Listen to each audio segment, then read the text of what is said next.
नमस्कार। साहित्य तक के बुक कैफे के एक दिन एक किताब में मैं जयप्रकाश पांडे आपका स्वागत करता हूं और आज मैं काका साहेब कालेलकर पत्रावली के साथ उपस्थित हूं, जिसका चयन एवं संपादन कुसुम शाह ने किया है। काका साहेब कालेलकर 1885 से 1981 तक इस धरती पर रहे। उनका जो जीवन काल है उसका जिक्र मैंने किया।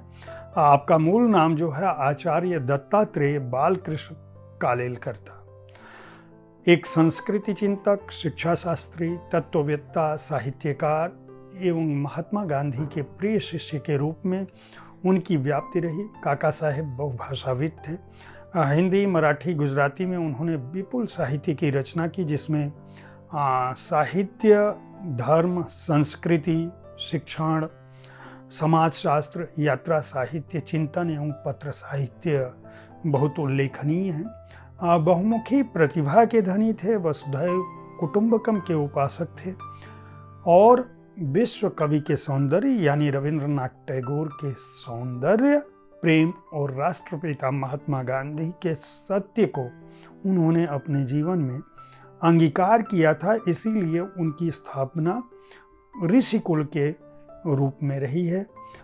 शांति निकेतन, साबरमती आश्रम, गुजरात विद्यापीठ, राष्ट्रभाषा प्रचार समिति, हिंदुस्तानी प्रचार सभा और विश्व समन्वय संघ जैसे प्रमुख राष्ट्रीय संस्थाओं से वो संबद्ध रहे। इसके अलावा राष्ट्रमत जो मराठी दैनिक है, नवजीवन जो गुजराती दैनिक था और यंग इंडिया जो अंग्रेजी में निकलता था, इनका संपादन भी उन्होंने किया। राज्यसभा के 2 बार सदस्य रहे। भारत सरकार ने उन्हें पद्म विभूषण से अलंकृत किया था। अनेक विश्वविद्यालयों से डॉक्टरेट की उपाधि उनको मिली थी। गुजराती निबंध संग्रह, जीवन व्यवस्था के लिए उन्हें साहित्य अकादमी से सम्मानित किया था। वे साहित्य अकादमी के 72 सदस्य यानी जो सर्वोच्च सम्मान है उससे अलंकृत थे। इसके अलावा ढेर सारे सम्मान उनके जीवन में थे। इतने विस्तार से काका साहेब कालेलकर का परिचय देने की वजह यह थी कि जो हमारी नई पीढ़ी है वह अपने पूर्वजों, अपने अग्रजों, अपने वरिष्ठों के बारे में यह जान सके कि उनका जीवन कितना विशद, उनका अध्ययन कितना व्यापक और उनका ज्ञान कितना विस्तृत था। हम जिस भारत में सांस ले रहे हैं उसमें इस तरह के लोग भी थे जिन्होंने इस धरा को अपने ज्ञान की प्रखरता और अपने सेवा की भावना से सींचा है। इसीलिए इस पत्रावली का महत्व बढ़ जाता है। कुसुम शाह का जन्म 1944 में हुआ। वे काका साहेब कालेलकर के परिवार की सदस्य थी। इसके अलावा उन्होंने काका साहेब के साथ लंबे समय तक काम किया। उनकी पुस्तकों का लेखन, पत्रों का लेखन, ग्रंथावली का संपादन, उनके साहित्य का जो कुछ भी था वह लगातार कुसुम शाह लिखती रही हैं। हालांकि वे उनकी बेटी थी, परिवार की ही सदस्य नहीं बल्कि उनकी बेटी थी। और जब काका साहेब बाहर होते थे, प्रवास पर जाते थे, ये साथ नहीं जाती थी, तब भी उन्हें पत्र लिखती रहती थी।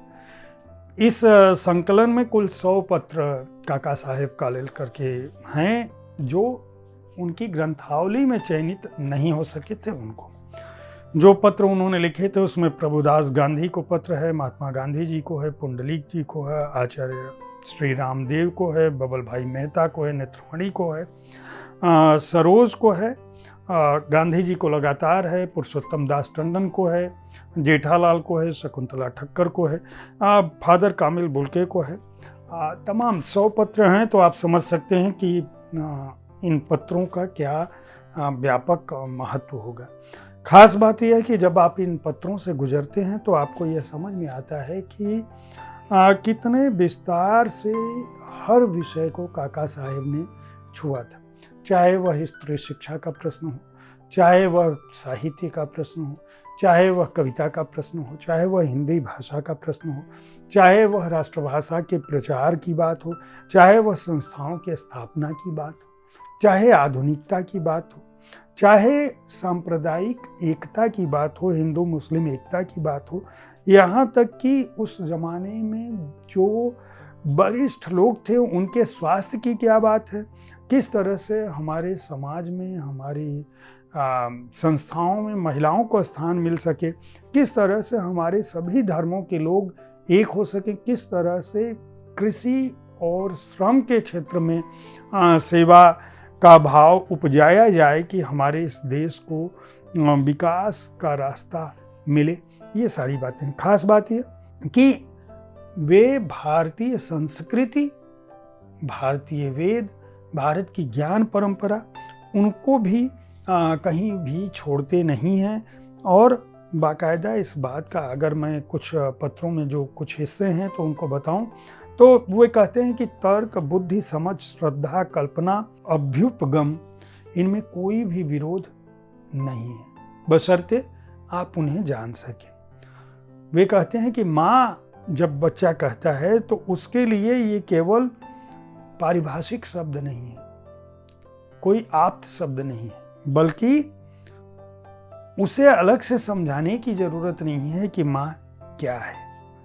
इसी तरह से जब हम ईश्वर की बात करते हैं तो हमें यह जानना चाहिए कि वह केवल देहधारी नहीं है। केवल ये विकल्प दे देना कि राम, कृष्ण, बुद्ध, ऋषि, मुनि, नबी, पैगंबर यही लोग थे, ये गलत है। उनका कहना है कि आपको उनके जीवन को प्रेरक मानते हुए भी अगर वो मनुष्य रूप में आए हैं तो उन्होंने जो उपदेश दिया, जो ज्ञान दिया, उस पर आप विचार करें, उस पथ पर चलें।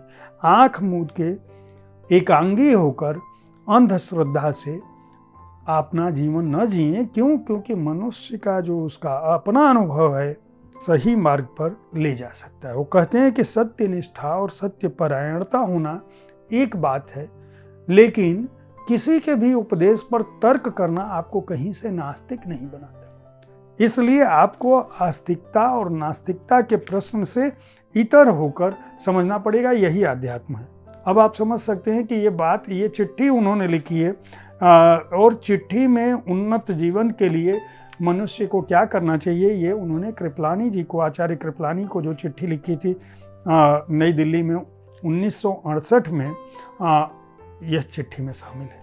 इसके अलावा मैं और भी एक दो चिट्ठियों का जिक्र करूं कि जब वो कहते हैं कि एक पत्र उन्होंने लिखा है दीप कालेलकर को, वो कहते हैं, उनको बताते हैं कि व्यक्ति को यह समझना चाहिए कि उसे अभिमान नहीं करना चाहिए। हम जब किसी को कहते हैं कि वह गुनहगार है तो गलत कहते हैं। क्यों? क्योंकि संत पुरुष की नज़र में गुनहगार और हम एक ही हैं, यानी कोई गुनाह करने वाला नहीं है और किसी पर जो इस पर गुनाह हो रहा है वो दोनों एक ही व्यक्ति हैं। क्यों? क्योंकि अगर ईश्वर की कृपा न हो तो आप दोनों चीज़ों को अलग अलग ही देखेंगे, एक जैसा नहीं देख सकते हैं। इसके बाद वह उदाहरण देते हैं कि तुलसीदास जी ने किस तरह से कहा था कि मोह सम कौन कुटिल खलकामी, जिन तन दियो ताहि बिसारियो ऐसो नमक हरामी। यानी आपको अपने को, वो खुद कहते हैं, तुलसीदास जी कहते हैं कि जिस ईश्वर ने दिया है, यानी अगर आप ईश्वर पर आस्था रखते हैं, चाहे किसी भी धर्म को मानने वाले हों, चाहे जीसस क्राइस्ट को मानने वाले हों, पैगंबर साहब को मानने वाले हों, गुरु नानक देव जी को मानने वाले हों, यहूदी हों, आप किसी भी धर्म को मानने वाले होंगे तो आप किसी दूसरे धर्म के बारे में बुरी बात सोच ही नहीं सकते। क्यों? क्योंकि वो उदाहरण देते हैं, वो कहते हैं कि जो दुख है वो अंधता, जड़ता और दूसरों के पीछे भागने की प्रवृत्ति और उससे तुलना करने से होता है, बल्कि इस तरह से नहीं होता है। इसका अलावा वो बताते हैं बाकायदा कि आहार के बारे में बात करते हैं कि कोई मांसाहारी है तो क्यों है और मांसाहारी नहीं है तो क्यों है, और इसको धर्म से जोड़ने का बाकायदा विरोध करते हैं। इसी तरह से सदाचारियों के लिए ब्रह्मचर्य का जो नियम हो सकता है, ब्रह्मचर्य के जो साधक हो सकते हैं, स्त्री पुरुष का जो संबंध हो सकता है, वह सब कुछ इसमें शामिल है।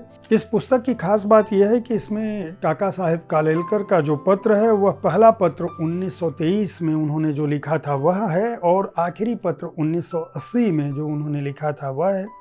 यह पत्र के रूप में आपको एक गांधीवादी के जीवन दर्शन और उस दौर में विचारों की, चिंतन की जो उच्चता थी उसको बताने की कोशिश करता है। अगर आप अच्छी चीज़ें, अच्छी बातें पढ़ना चाहते हैं, उस दौर को समझना चाहते हैं, उस दौर के महान लोगों में जो पत्राचार होता था और पत्रों का क्या स्तर होता था उसको समझना चाहते हैं, और उससे यह आकलन करना चाहते हैं कि आज जब हम अपने संदेश अपने मित्रों को भेजते हैं, ईमेल भेजते हैं या व्हाट्सएप पर संदेश भेजते हैं, तो क्या उनमें गुणवत्ता का वह स्तर होता है? क्या ये माध्यम आपको उतना समृद्ध करते हैं जिस तरह से ये पत्र अपने दौर में एक दूसरे को लिखे जाते समय करते थे? तो आपको सही समझ आ जाएगी कि हम जिस दिशा में हैं वह दिशा कितनी उचित है। साहित्य अकादमी ने इस पुस्तक को प्रकाशित किया है। मूल्य केवल 200 रुपये है और पृष्ठ संख्या है 250। उम्मीद है साहित्य तक का यह एपिसोड आपको पसंद आया होगा। इस कार्यक्रम में आप किस तरह की पुस्तकों की चर्चा चाहते हैं उसके बारे में अपनी राय से हमें ज़रूर अवगत कराएं। हमारी कोशिश होती है कि विविध विधाओं की पुस्तकों के साथ आपके पास हर दिन पहुंचूं, ताकि आपको अपनी पसंद की पुस्तक चुनने में आसानी हो। कल ठीक इसी समय ऐसी ही किसी एक पुस्तक के साथ फिर मिलूंगा। देखते रहिए साहित्य तक। धन्यवाद।